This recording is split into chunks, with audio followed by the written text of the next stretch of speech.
Assalamualaikum warahmatullahi wabarakatuh. Selamat datang di kajian konsep dasar Ahlus Sunnah wal Jamaah.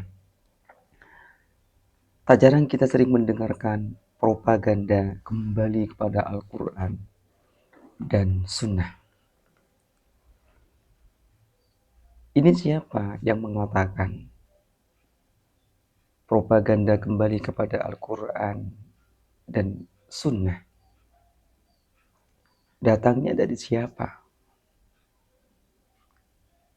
Ini bukan dari ulama yang menyebarkan Islam di Nusantara.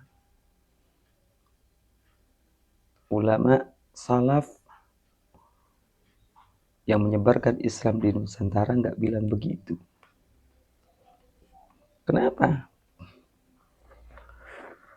Karena ulama yang menyebarkan Islam di Nusantara itu mengatakan bahwa dalil semua dalil itu ada 24. Ada 24 dalil di dalam beragama. Di dalam beragama. Dalil 24 ini dibagi menjadi dua.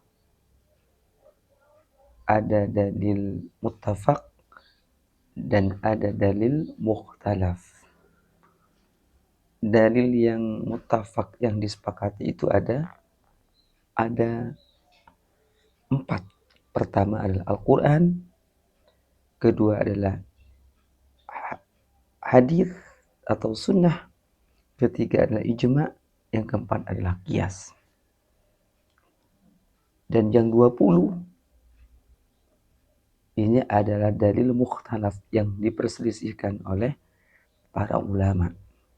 Di antaranya ada uruf, ada saddud dzari'ah, ada istishaf, ada maslahah mursalah, dan lain sebagainya. Lalu kemudian ada aliran-aliran yang sesat seperti Wahabi. Ini hanya menggunakan dalil Al-Quran dan Sunnah. Ini ajaran sesat.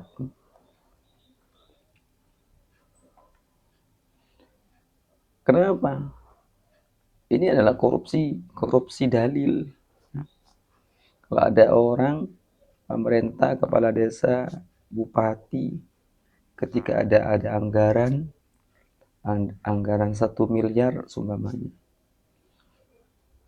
yang 500 juta yang untuk pembangunan misalnya, yang 500 juta yang diberikan kepada rakyatnya, yang digunakan untuk fasilitas pembangunan, yang 500 jutanya dipakai sendiri. Ini korupsi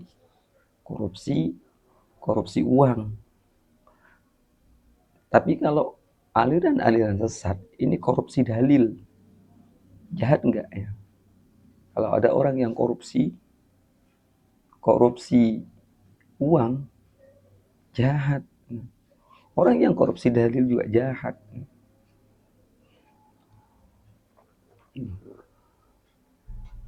Terus yang kedua, yang dua, ijma dan qiyas, belum lagi yang mukhtalaf, yang 20 dalil itu dikemanain.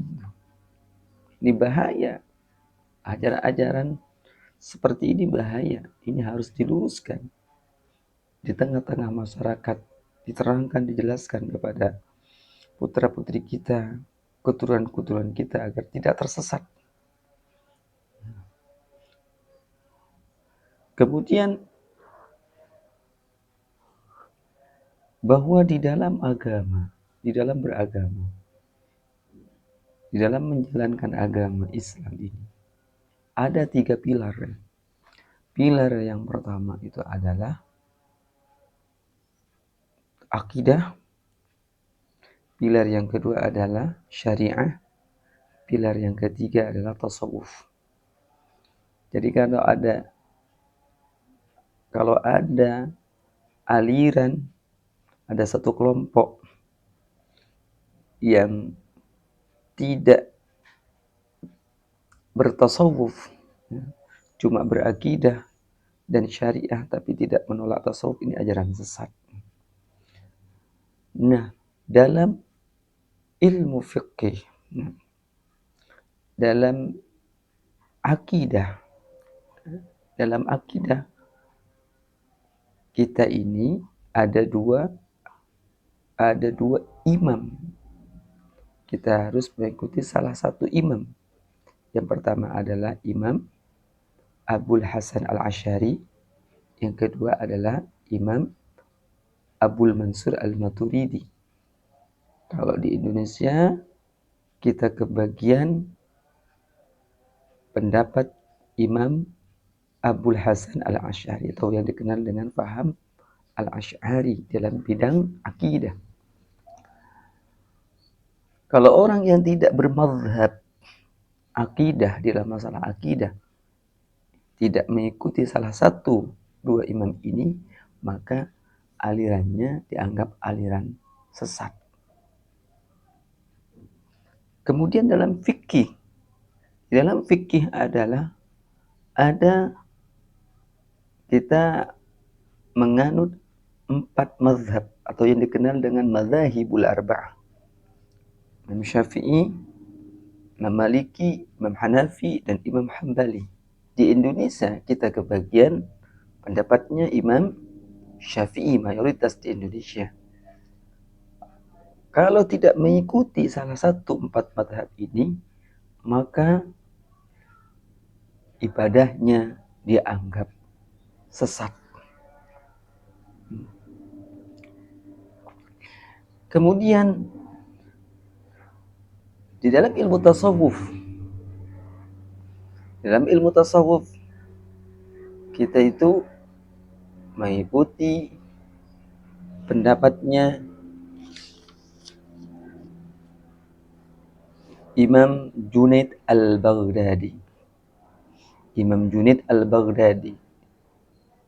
Kalau kita tidak bermadhab, kalau ada aliran yang tidak bermadhab dengan madhabnya Imam Junaid Al-Baghdadi, maka tasawufnya, maka alirannya dianggap sesat.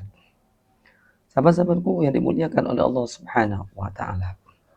Nah, berkaitan dengan amaliyah. Kalau kita berbicara dengan amaliyah, kaitannya dengan ilmu fikih. Nah, di dalam ilmu fikih itu adalah dalil, menggunakan dalil tafsili, yaitu ada 4 tadi: Al-Quran, Sunnah, Ijma', dan Qiyas. Orang-orang Wahabi ini menolaknya.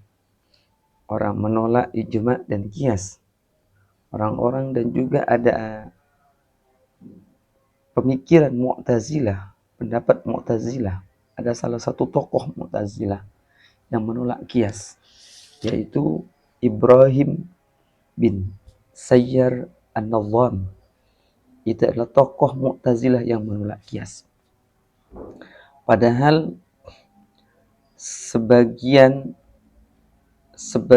besar hukum agama itu adalah menggunakan Qiyas. Orang yang menolak Qiyas ini bertentangan dengan konsep Al-Quran dan juga bertentangan dengan konsep sunnah yang diajarkan oleh Rasulullah SAW. Allah Subhanahu wa Ta'ala berfirman, "Fa'tabiru ya ulil albab." Maka mengambil pelajaranlah. Fa'tabiru ya ulil absar. Maka mengambil pelajarlah, wahai orang-orang yang punya wawasan. Nah, di sini disebutkan bahwa ayat ini digunakan sebagai dalil tentang qiyas. Juga ada yang hadis Nabi Muhammad SAW yang berbunyi menurut riwayat An-Nasa'i dari Ibnu Abbas, "Inna abi mata wa lam yahujja